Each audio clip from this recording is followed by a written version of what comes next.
Hey, how you doing? This is John, and welcome to John's Long Box. I'm here with Dr. Masque Retro. How you doing? Good, good. You can call me Mark. You can call me Dr. Mac. I didn't know Whatever. your name, so I didn't know Yeah, what yeah, you. yeah. That's fine. Doesn't matter to me. How you doing, Mark? Good to see you. Good to see you. Yeah, you've been talking with all of my buddies and everything, and it's about time you came on. Let's talks about some stuff. But I got all excited yesterday. I was filling out uh, forms, filling out whatever. I can't even speak yet. I was doing fulfillment for my comic, and I was listening to you on with Kyle Prometheus, and you also designed board games too. So these, as you can see, this is all board games behind me. Yeah, So yeah. That was a great show. Kyle's an awesome guy. yeah, Kyle's awesome. You were with Fabrizio, right? You were with a whole bunch of people that I really enjoy. So I've been seeing you around on everything. So we might as well, because time is limited for me at this time. We got a hard limit of an hour. So you got a campaign on Fund My Comic. You want to tell us about it? I'll bring it up. Sure. Uh, it's Thought I was getting an echo there for a second. Oh, you sound fine over here. Okay, cool. Yes. So it's the best I could come up with to describe this as an illustrated narrative.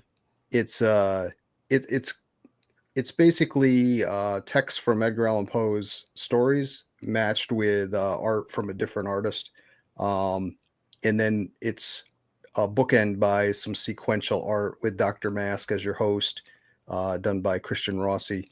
So the first page and the last page, he's talking and introducing you and taking you out of the whole experience, and then throughout the book, he appears in all the artwork. Um, Okay. Okay. he it may be obvious in some, it may not be in others, of where he is, but he's in there. Um, and it's in black, white, and red. Okay. The So I interior. was totally wrong. I don't know why. What besprinkled with scarlet? I was thinking of a study in scarlet, so I thought it was a Sherlock Holmes, but it's Oh, but okay. Yep. okay. No, Edgar Allan Poe. So, yep. Oh, And oh, I might. Well, the next book's not going to be this confusing, but this has got to be one of the most mispronounced names for a title. So, I'll keep that in mind for the future. oh, okay, good. I got my blessing from Zactan. There we go. Now we can proceed without anxiety. We got Right. Ben Spar. How you doing, Ben? I think your comic just got mailed today. I'm pretty sure, Ben. I think it was one of yours went out today. I got up early, went to the post office. Hey, Pity Ma, haven't seen you in a while, Pity Ma. buddy. This is Dr. Masque. You can find him on Twitter. And this is his link to his campaign right here. I'm just going down the links. Oh, this is you saying hello. And then, of course, I got to do my due diligence. This is my comic, Heroic Tales 2. It's being fulfilled right now. I haven't gotten two yet, but I got one. Oh, cool. Yeah. I think yours went out this morning also. Okay. I Looking think, forward to it. I think, yeah, because your email is Dr. Mask, but your name is Mark, right? Yeah, I think Right. yours Yeah. went out this morning Yep. also. Yeah, I think it's coming to yes. I tried to if you have an email, I tried to put email in so you'll get the notification. Um, if Yeah. there's any problems, waited 2 weeks. With the post office, especially nobody in Canada has got mailed yet. Canada is the word. I sent out stuff to Denmark and Netherlands, but Canada I'm doing all at the end because it Canada is just nuts right now. So anybody Okay. watching this from Canada, I'm sorry. I got to go to the post office and fill out forms, so I'm doing that all at once. Nice. But anyway, let's Yeah. talk. So I'm all excited. I got too much coffee again. I hear you. I So just finished mine, so there you go. And I gotta get enough. I I got an switched hour. to black tea now, which is probably not any better, but That's more caffeine, right? I think so. Yeah. Yeah. I'll Yeah, I went switch to to the green post tea later. office, and there's a bagel place next to the post office, and I stopped in. My wife is working from home today, so I surprised her with some breakfast. And this place always gets the order wrong. you know, so today I was like, I was so happy because I was like, I repeated it 3 times, and then they still got the order wrong. Well, I they're right. It's the best. I always say if you have good customer service, you have a leg up on most businesses. So Yeah. Well, this we're in the weeds now already, but this bagel place was owned by a woman, and she her and her husband was this like rockabilly guy covered with tattoos. You know, he had the Elvis Pompadour. They were just cool. I liked them, and they were really slow. Like you went in there, there was always a line. So it's like I would peek in. Okay, it's empty, but man, it was the best. And I'm talking. I worked in Manhattan for 20 years. This was the best, bagel shop in all of New York. nice. The order was never wrong. It was fresh, but it was slow and it was a little bit more expensive. Well, she closed down. She got ill and she sold it to these people. So I didn't go in for the longest time because I was loyal to the originals. And now I finally went in, and it is super quick, but it's always wrong. Yeah, we had a place. It was called Dave's, and it was kind of like almost like a Mexican, but they had a lot of wraps and things like that, and awesome. Everything was awesome. Everything was awesome at that place. And the guy got older, and he was just like, "Oh yeah, I think I'm out." So he sold it to somebody. That place went out of business in like less than 6 months. It was done. I was just like, "Geez, that's awful."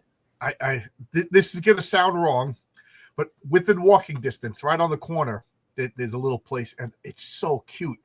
And I used to do a meetup, and every Sunday we would play board games there. It's just the cutest little place, and they sold it.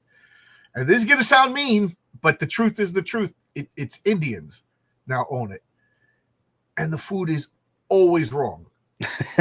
Always, like the place is still cute. It's a beautiful little venue, but like whatever you order, like I would have like meetups. I join that meetup.com and I start my own little board game things on Sundays. Okay, that's cool. Yeah.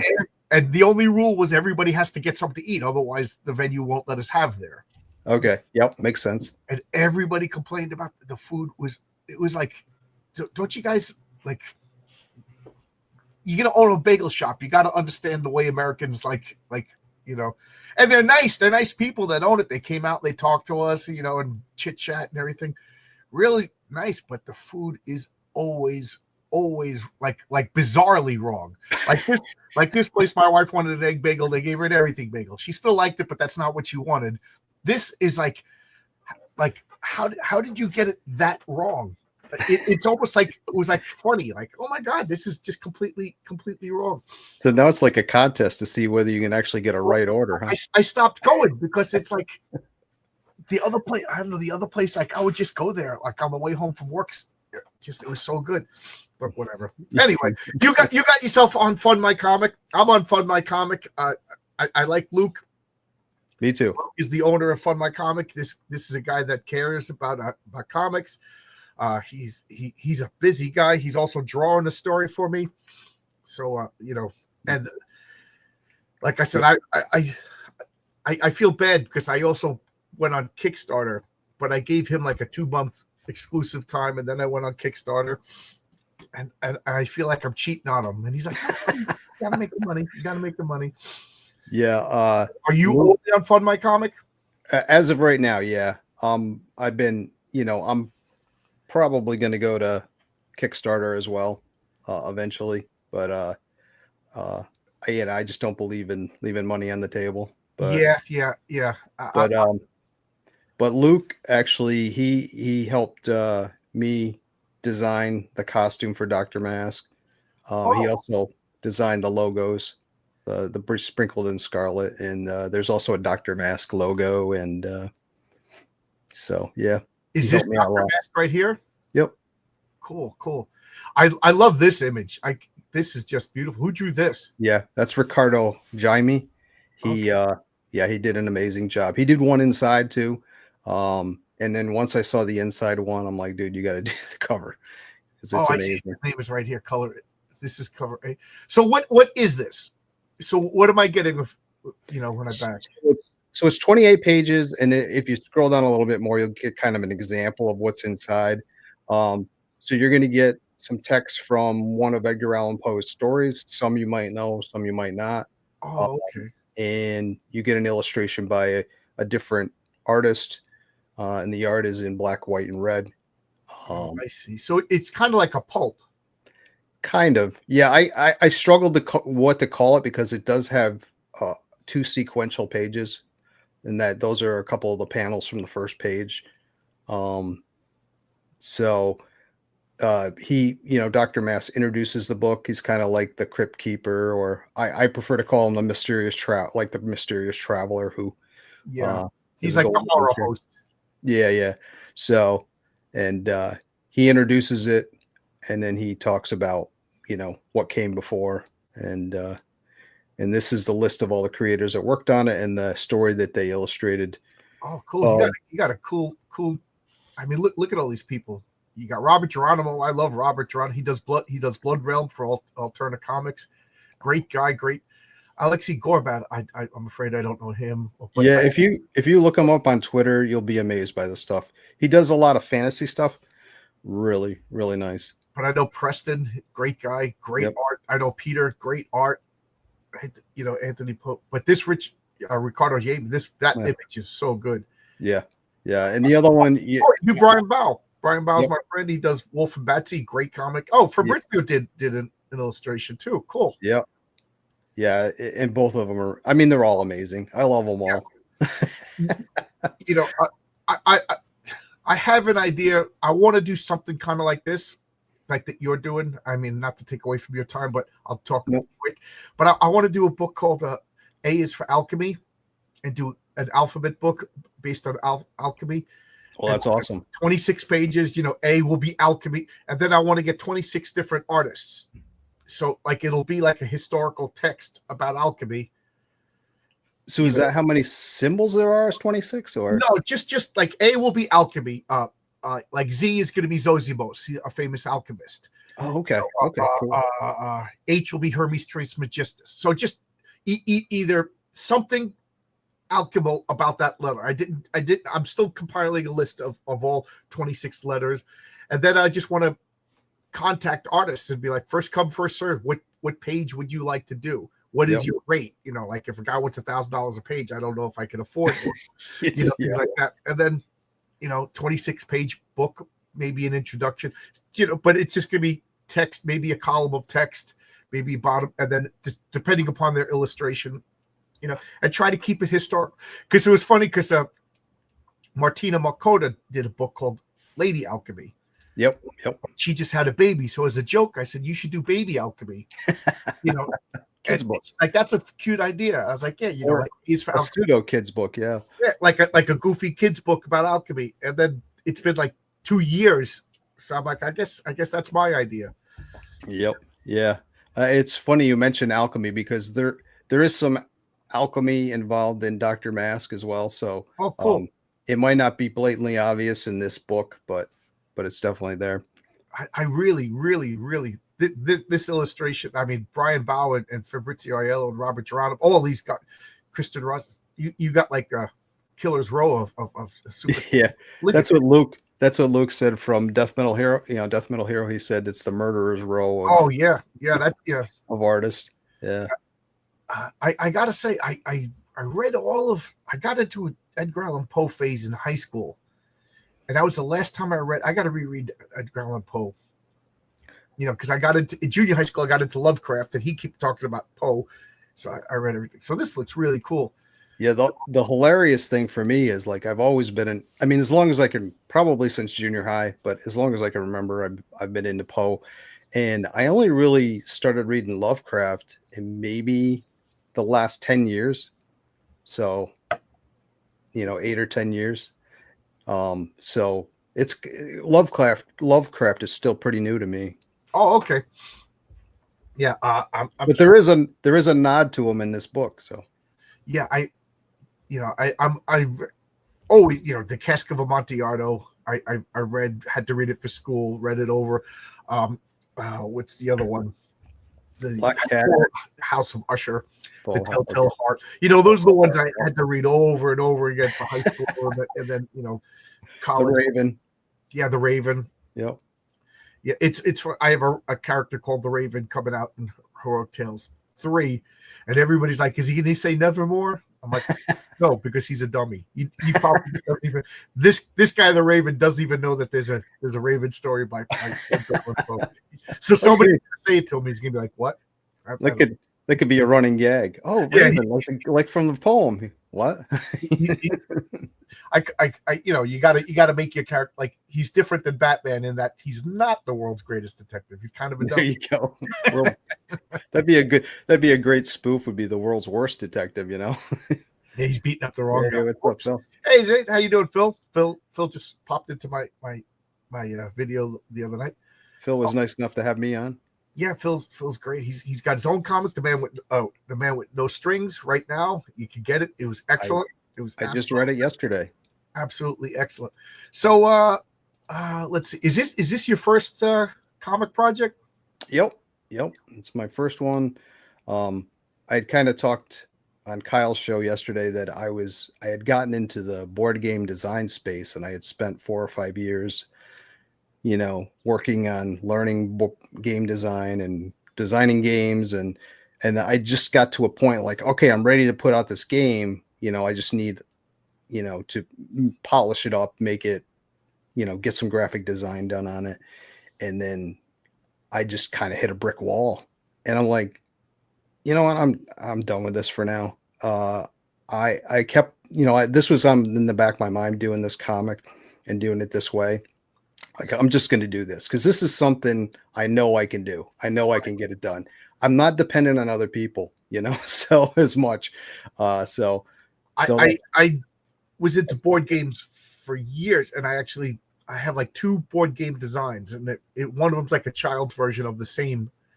It's okay. Don't Wake Daddy. What is it? Don't Wake Daddy. Yeah. Like the father wakes up. I've come up with one. Don't Wake Cthulhu. Okay. There you go. Cthulhu pops up and it destroys the world.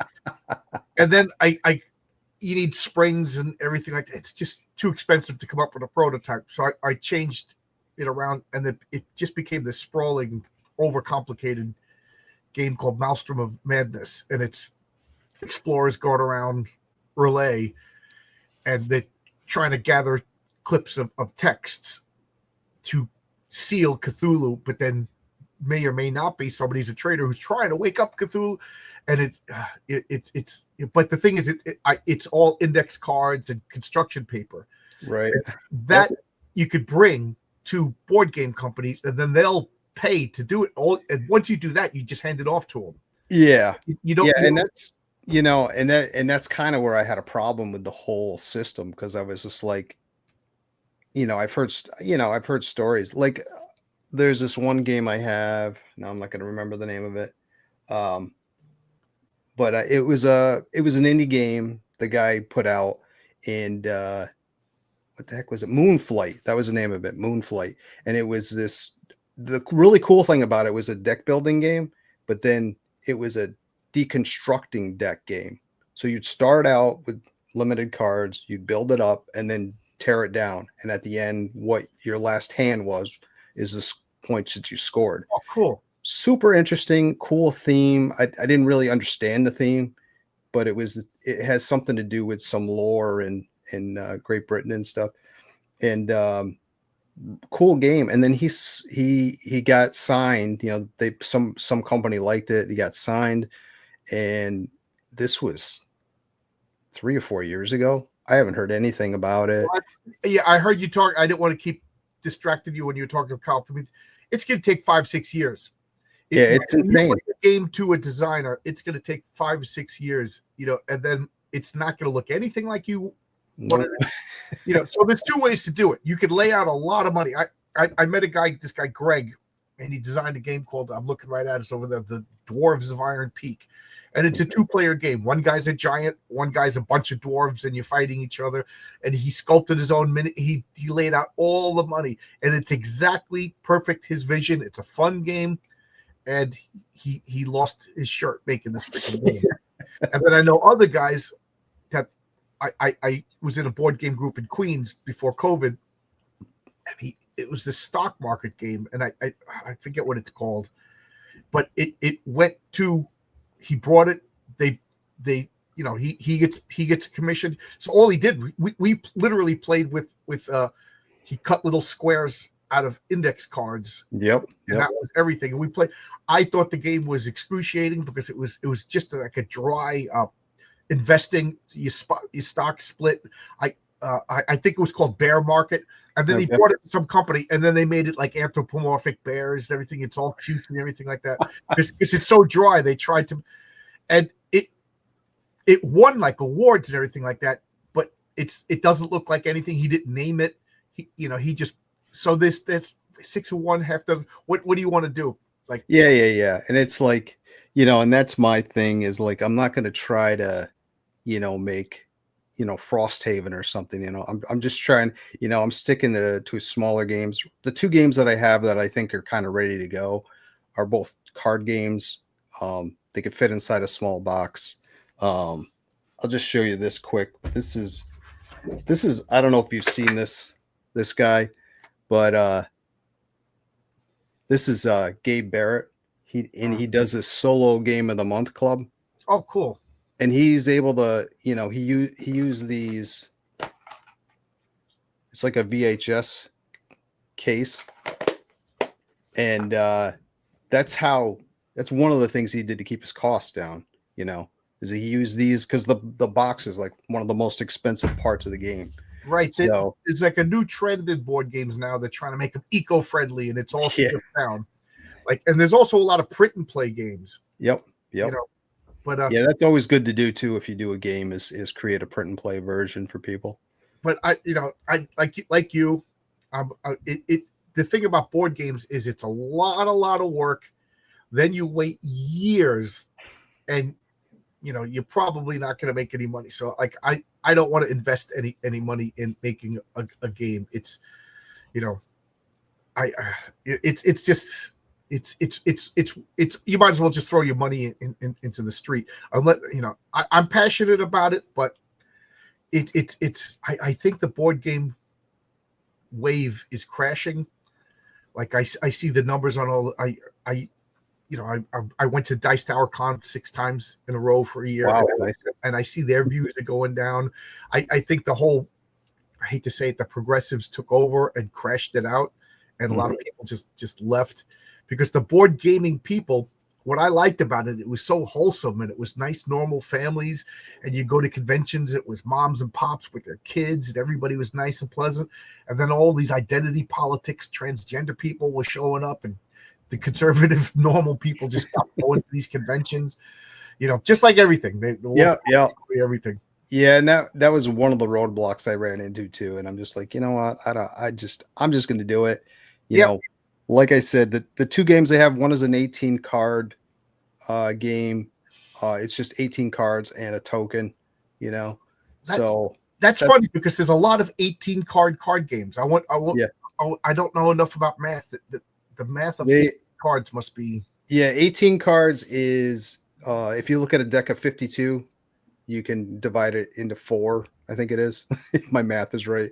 So it's just easy. So companies are set up to do decks of cards. So you save money by doing 18 card games. It's like comics have to be multiples of 4, divisible by 4. Right. Exactly. For the printer.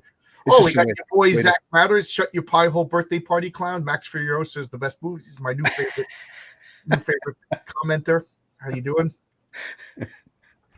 That was random. Yeah, I don't know if you get the joke or not, but I think so. But I still like games. Like if I was to take this camera and spin it around, like this whole basement is designed for board. Right now, it's just covered in comics for fulfilling. But I got my friends waiting. As soon as I'm done and I got this table cleared off, we're gonna have a Twilight Imperium night. Nice. Yeah. Are you familiar with that game? I know it. I've never played it. Those bigger games, I don't have enough friends that are into that stuff to play them. So I got friends, but the thing is because I want to play with like 8 people, like the maximum amount of and getting 8 adults to give up an entire Saturday is like a miracle. Like my role-playing group kind of fell apart because everybody is doing their own thing. We can't commit. And I don't want to play and then okay, this episode or tonight's session, the Ranger is asleep, so he's not going to be fighting. Or you drag. Yeah, right. Yep. So I would just rather not play. Like if four people in the adventure, all four of us need to play. I'm not coming up with excuses why you're not there. Yeah. And so that kind of killed it. Yeah, I I have a friend that we do, we do role playing, but it's like you said, it's so hard to get people together. We were doing Buck Rogers, Oh, the cool. and it was just a lot of fun. But then, like you said, you get guys, oh, I can't make it, or maybe they don't want to do it anymore, and it's probably been 6 months since we played. So, have you ever played a legacy game? No. A legacy game is you play the game, and depending upon what happens at the end of the game changes. Like the one everybody knows is Risk Legacy. So you play the first time you play Risk, it's regular Risk, except it's got like an updated rule system that it takes the worst part of Risk out of it, like that whole exchanging in the cards. So all that does is prolong the game and prolong the suffering. Right. So it gets rid of that. So it turns Risk in. You need 4 points to win. Okay. I won't get into that, but the winner gets to take a rule out of the rule and then place it on the board or something like that. So it changes the state of the game. The guy who absolutely loses, comes in last place or gets eliminated, gets a buff. And then everybody else gets some sort of like secondary thing and they stick stickers on the board and it changes the state. And then next time you play, it's slightly different. And then the next time you play, it's slightly different. So I bought a copy of Risk Legacy, 5 people. COVID happened. Everybody started acting weird. I never see those people again. So I got 4 games into this, and now the game is sitting over there. So I bought another copy. I play with my nieces and nephews. I'm related to them. I'll always see them. But now one moved away to this, one moved away to there. So I hesitate to buy another copy because I got, and now I'm playing a game called Charterstone. Okay, I've heard of it. It's 15 games and 6 people. So one of them, a married couple, they're going to move. So I'm like, we got to finish this game before you move. We got to finish.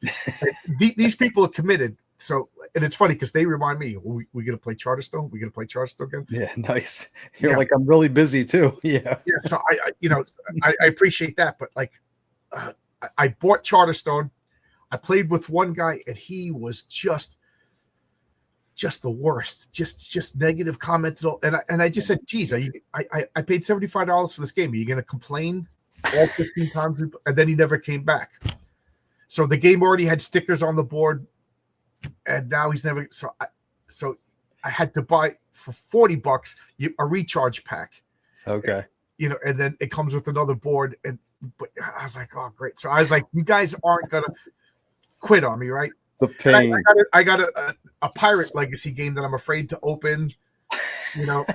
So I'm done with legacy games because everybody has the wall of shame, right? Those games that are been sitting there for a while and you haven't played. I'd say 3/4 of my games are still in shrink wrap.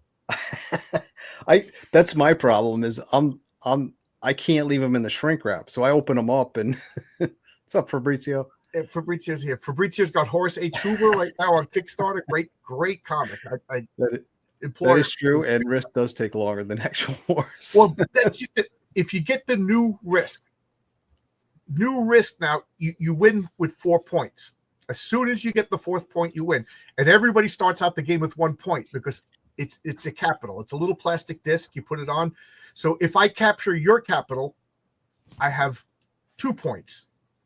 And then Fabrizio's playing. If I capture Fabrizio's capital, it's 3 points. And then we have cards.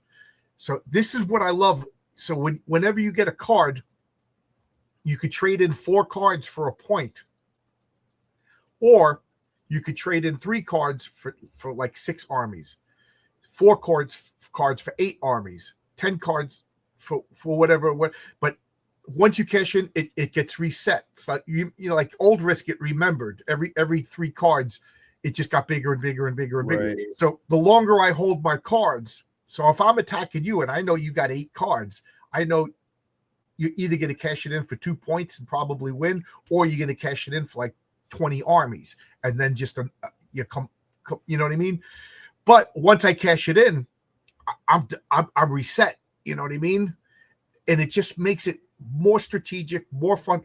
You know, like Monopoly. When you play with free parking, all you're doing is prolong. The object of Monopoly is to drain you of cash. Every time and it's a closed circuit. Every time we put cash in, all we're doing is expanding the game. This game group, we all talked about how much we hate Monopoly, and we all realized we never played it properly. We never played it according to the rules.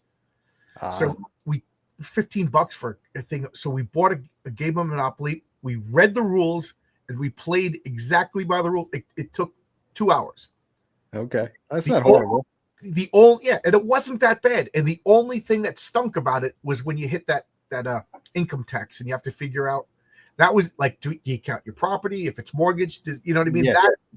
So we would just like just pay the $200. We're not going to do that. So we didn't play exactly by the rules, but that income tax, but no free parking. And you know, one of the guys won because he realized, like, according to the rules, you can't. The houses are limited, and you have to buy 4 houses on each property before you can put a hotel. You know, you can't have one hotel over here and then 2 houses over here. It has to be equal housing on each. Right. And there has to be enough houses. So if I buy all the houses, that prevents you from buying hotels, because you literally have to put 4 houses on each property and then buy a hotel. Yeah. And if there's not enough houses in the box, so it's called the housing strategy. You know, and it just prevents other people from. It sounds terrible, you know. but it turns it into a strategic game rather than you roll the dice, you know, like. Yeah. And the fact that everybody likes Monopoly blows my mind. It's I don't think people that like games like Monopoly, but I think it's more of something that's ingrained in our culture, well, the game came out in like the 20s and 30s. Yeah, something like so that. It's part of American culture. And then they use it to argue against capitalism. It's like, nowhere in capitalism does it mean that you have to buy proper. You know what I mean? Yeah.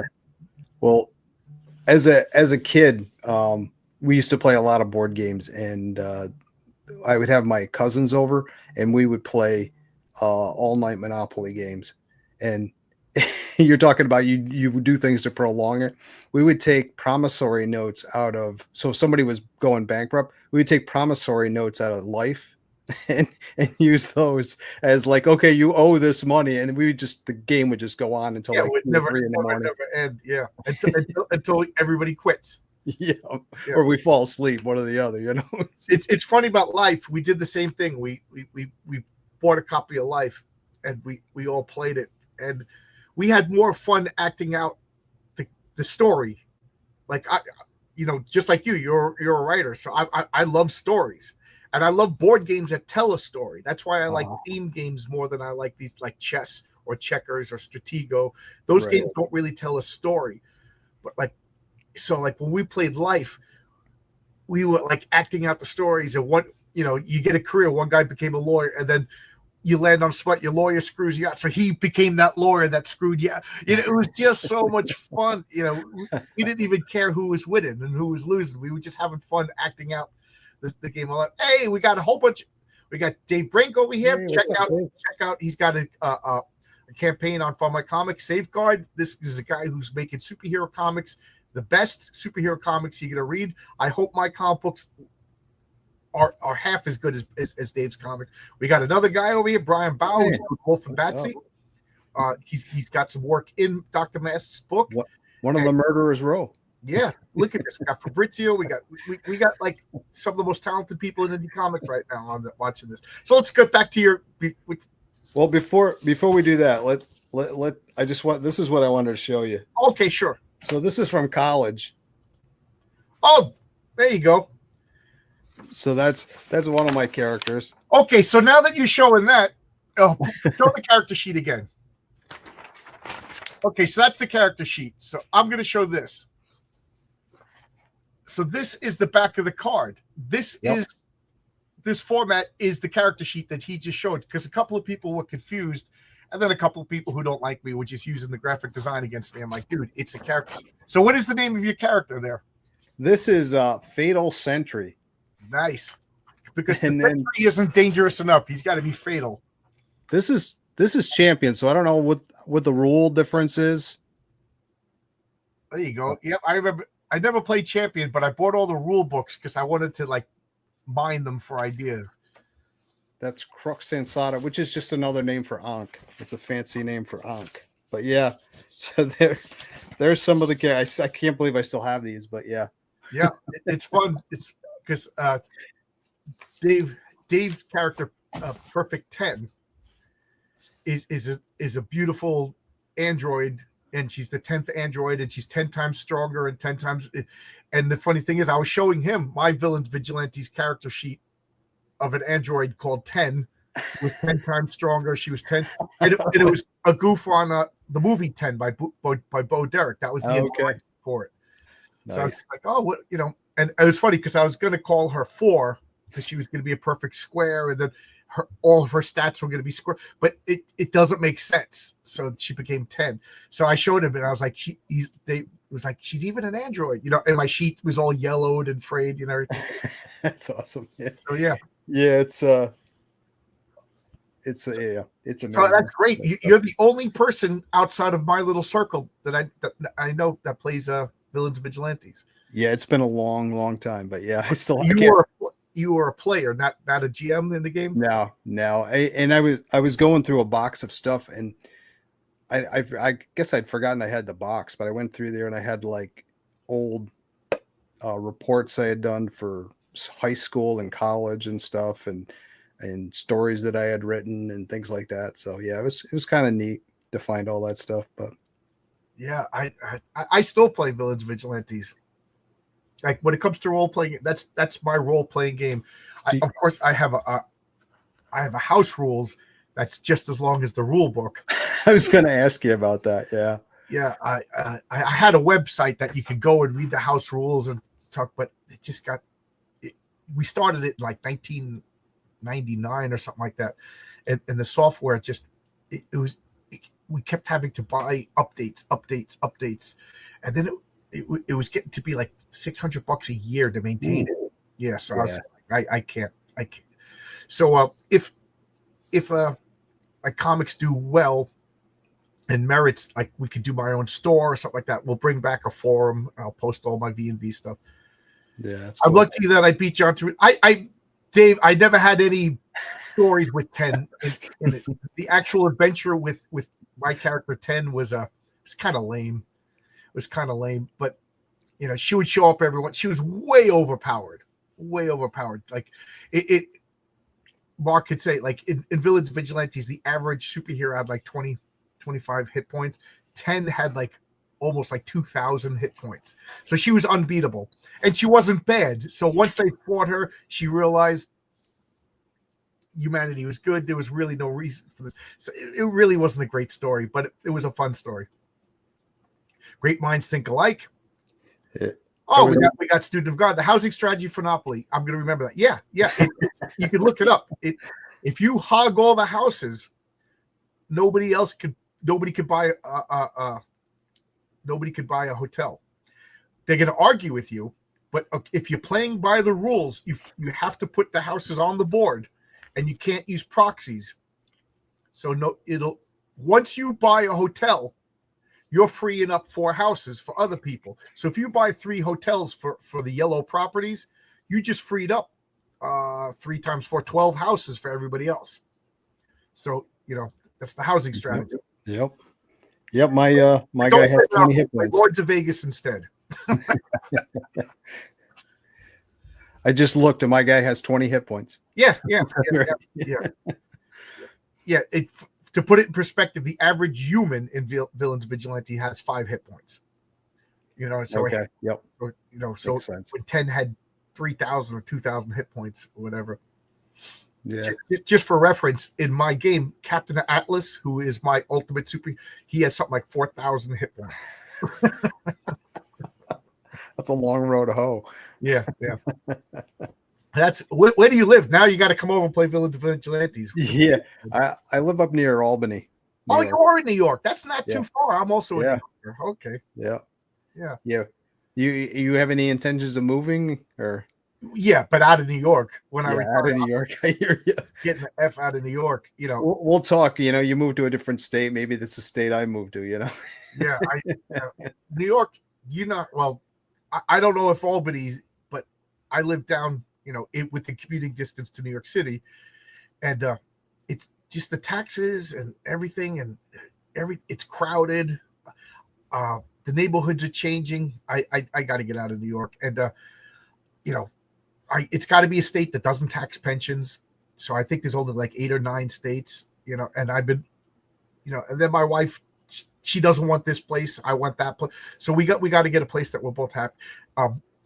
Like the thing we both agree on: no natural disasters.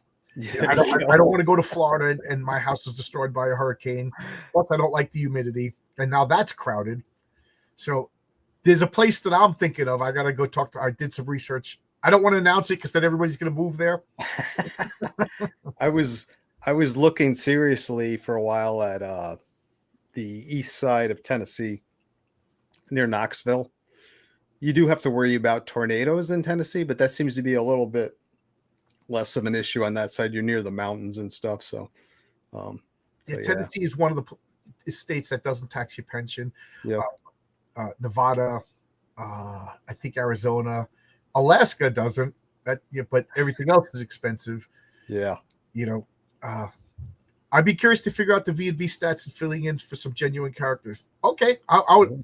That would be fun project me and you to work on. That would be fun. Yeah, that'd be awesome. Your characters would be like perfect.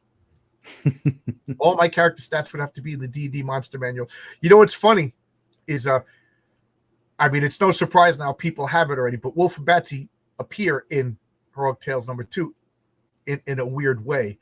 Nice. So I was thinking in the future to make cards for Wolf and Batsy for my comic, and because of that, they would have to have stats. So this is something that I would have to approve with Brian. Yep, there you go. That's from the first issue.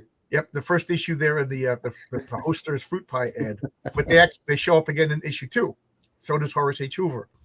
So I was thinking about that, like just to stat them out, give them powers, everything like that would fit on the back of a card drawn by Brian Bow, and make like a villain, make a Villains Vigilantes card for Wolf and Batsy, Horace H. Hoover, some, because if things go well, I'd like to do like a resource book. I talked to Scott Bizarre, the owner of Villains Vigilantes, and he suggested, he goes, once you get a couple of issues down, make a Villains Vigilantes supplement book. I don't say module anymore because Bill Willingham, who's one of the big guys in Villains Vigilantes, says he doesn't like the word module, so I use supplements now. Okay, so go. Make like a who's who of like the Patriarch, Mary Sue, Dr. Robug, and at the end, if it's okay with Brian and all you guys to put their characters statted out, I think it'd be fun. Yeah, that would be awesome. And then we'd have to get a game together. Right? Yeah. That's the other thing. That's the $100,000 stretch goal.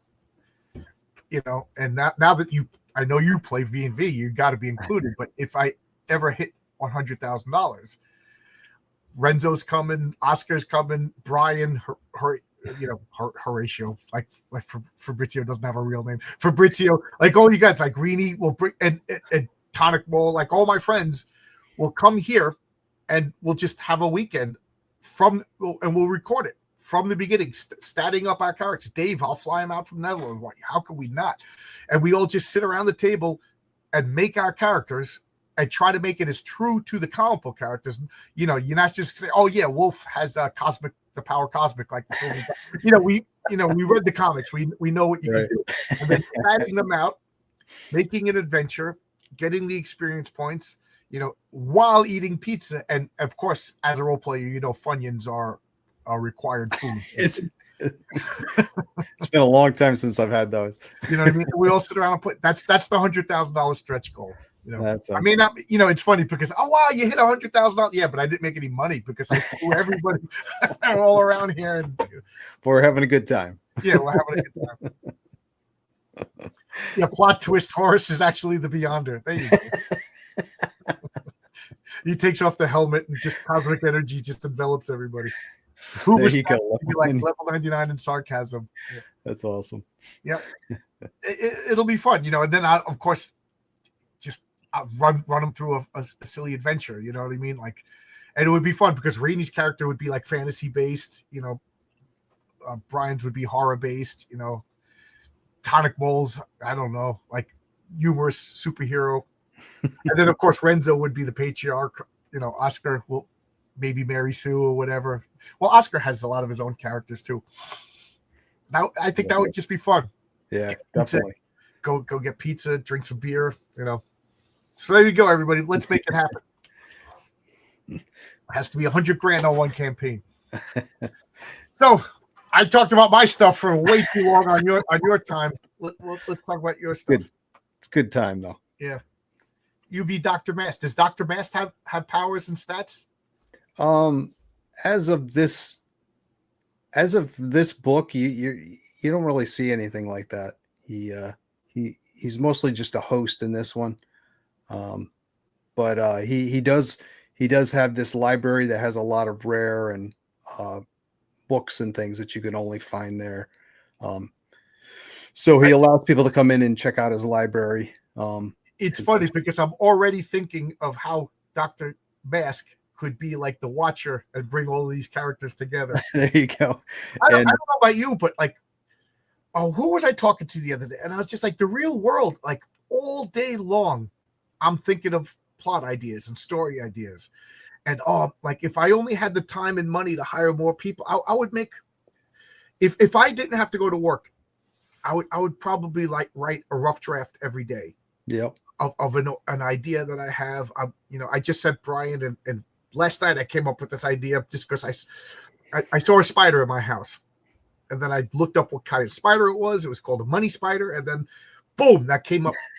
An idea for a story just because I saw like how did people not like I don't know AI people are you that devoid of any talent or intelligence or imagination or inspiration that you need AI? I mean, I could almost see people using AI to do art. Almost. Now that's going to be clipped and cut out of context. But coming up with stories, what is wrong with you? Like children make up stories, babies when you're playing with your army men, you're making up stories. Let's face it, when you're talking to a girl on your first date, you're making up stories. That's what we do. We are storytellers. And if we take away the ability for humans to come up with, tell, inspire stories, then we are just those creatures in the Matrix. Yep. So anyway, I'm sorry. No worries. I keep telling you to talk. You're 100% right. My wife says you talk over your guests all the time. So I'm trying to be better, but I'm not good at it yet. No worries. Yeah. But I love this art. This is the newsprint. There's a newsprint version too, as well. I think, cool. Yeah, I think there's only going to be like 150 copies. That's the single issue. I also have a 3. Yeah, I'm going to back.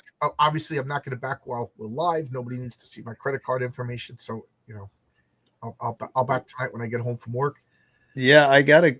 I'm trying to remember. Oh, this is a great point by Dave. AI is not meant to help create; it's to help not create. To get back, the reason why I'm talking about this was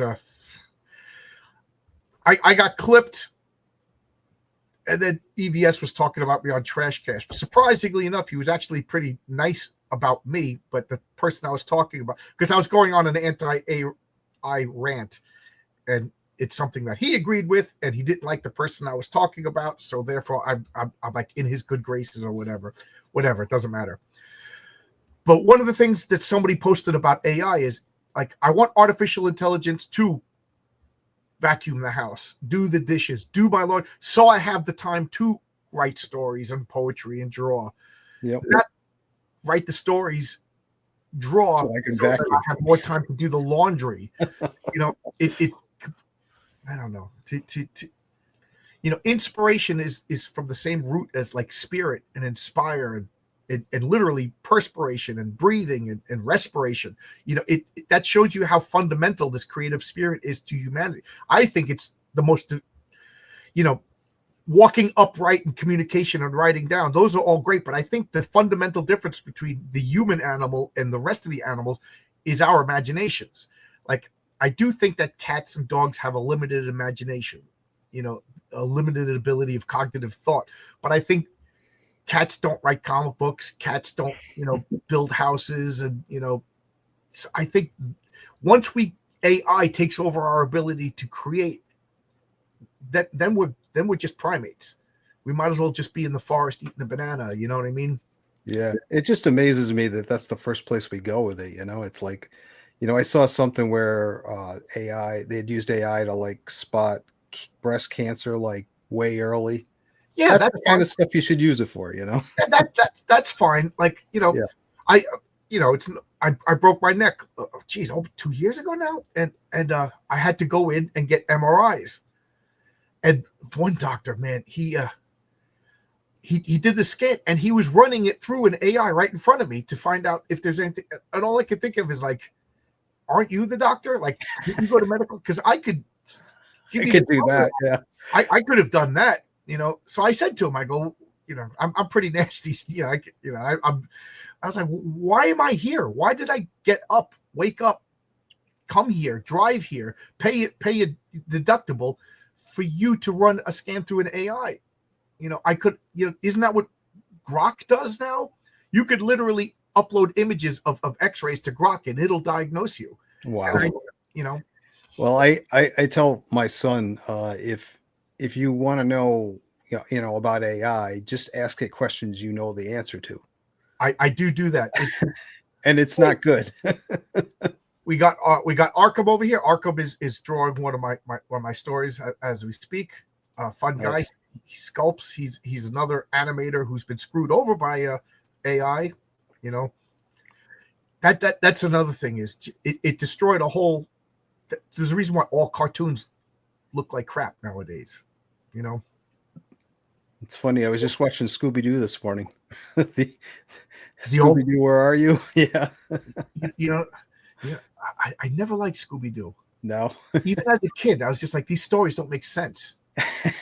You know what? I started watching it and it took me right back to when I was a kid, just sitting there on the couch, the dark, look of the show. I mean, they go to the one episode, they go to a beach and it's like dark out. Why are they at the beach in the dark? I don't know, but whatever,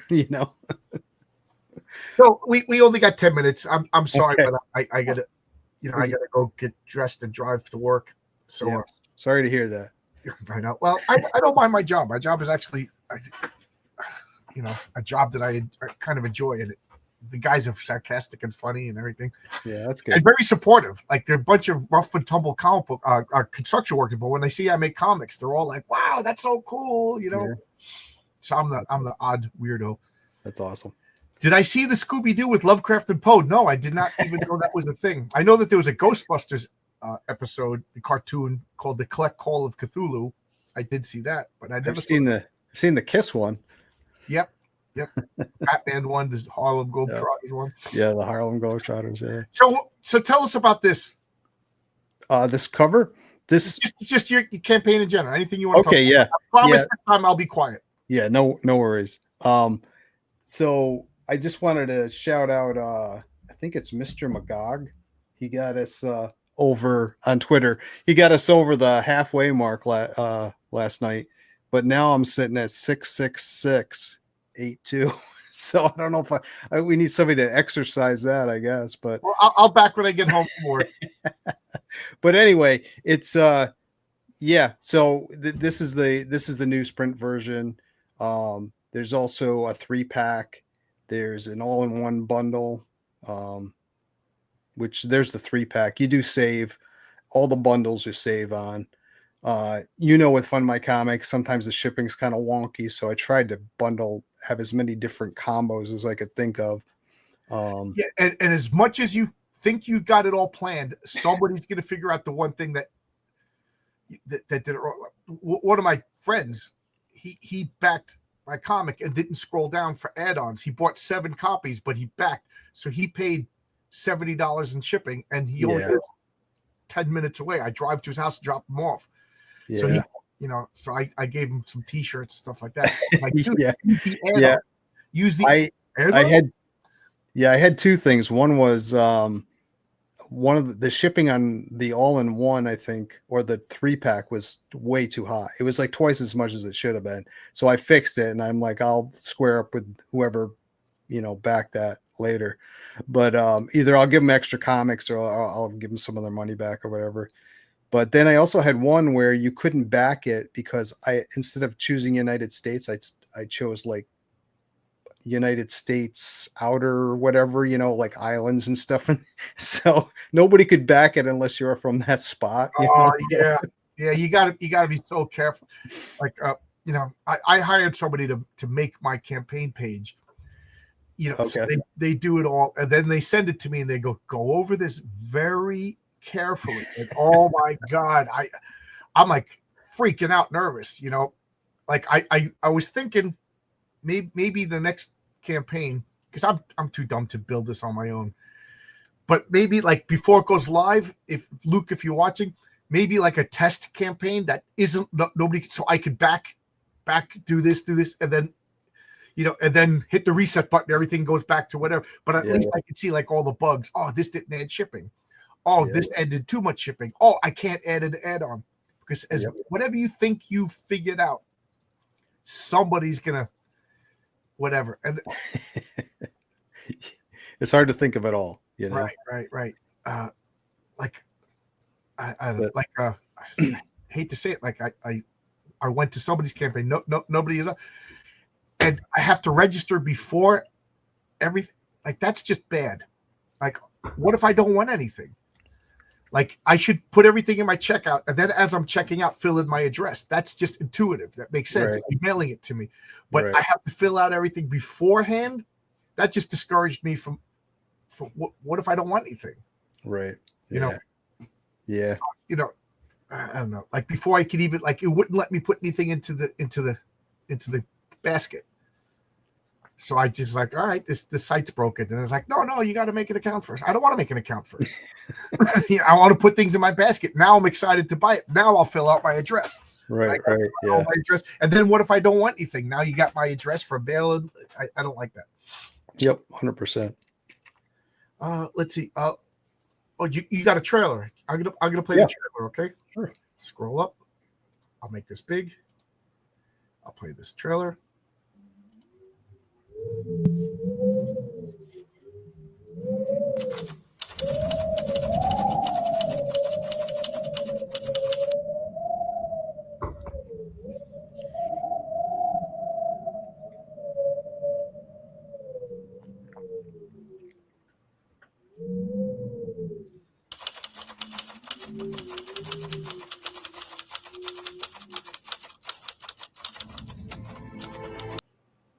Cool. Pretty cool. Yeah, Pedro Ang did that one for me. Talk about the perks to Mark. Oh yeah, what we got 3 minutes. What do you got? So we got a regular comic. Yep. $10. Can't go wrong with that. That's fair. We got okay. This is cover B, the homage cover. Yep. Then the newsprint version. The logo is different on that one.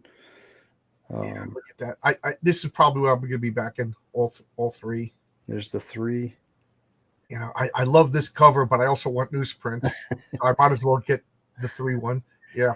The digital is pretty low there. Yeah. This is a beautiful T-shirt. And I see you did the same thing that I did. You gave Luke that image, and he put Fund My Comic on the book.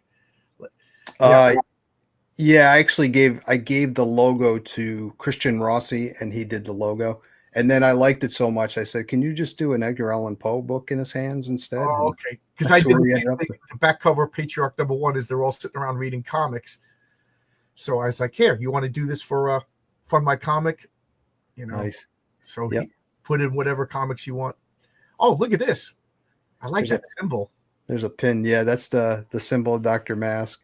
Did you make up that symbol, or is it from something? I ostensibly created it, and then I had an idea. Luke and I went back and forth, and he came up with that final design, which just blew me away. So Yeah, that is a gorgeous design. That's one of my things is I like to design symbols for the superheroes. I mean, that's what this background is, that the hands with the eyes, that's Yep. very true symbol. Yep. I'm trying to come up, excuse me, with a unique symbol for each character. It's kind of rough. Oh, look at this. Yeah, you can buy that original piece of Preston's on there. That is gorgeous. Look at that. And then you can get also Richie Acosta's the pencils for Mask of the Red Death. He doesn't do his own inks. He has it digitally inked by another inker. So that looks great. And then sketch cards from Kevin Conrad, who did a piece in the book. He'll sketch whatever you want. Cool. There's 10 of those available. And then as you scroll down, this is Jim Whitting, who did some of the art. He also did a lot of the graphic design on the book. And these are like one and done. So there's one of each of these. Oh, cool. You back it and that's it. So cool. Oh, so these are just, okay, cool. Just a bunch of horror stuff. And then there's a retailer bundle. Yeah, that's something I should have done, a retailer bundle.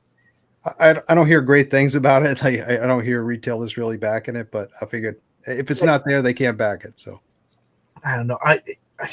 I'm talking to people about retail, and they all say the same thing. Wait till you get more than a couple of comics out. You know what I mean? They're not going to take a chance on a guy who just has one comic and then they never hear him again. So, right. So maybe someday. But the plan right now is 3 volumes of this. This next volume is going to be A Dream Within a Dream, and hopefully I'll have some of the same guys on board, and hopefully I'll have some new ones too. Who knows? I really like the art.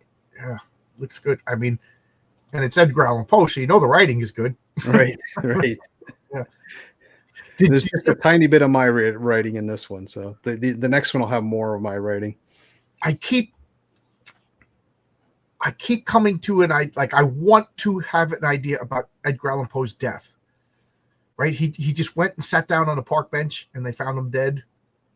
Well, he wasn't actually dead, but yeah, he was not in a good way. They took him to a hospital and he died, I think, a day or two later. Right. And then he also basically wrote a story that predicted the Titanic.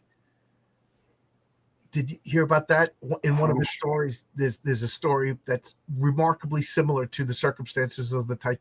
So, of course, my conspiracy senses go off. I'm like, what if he was, that had something to do with he was killed?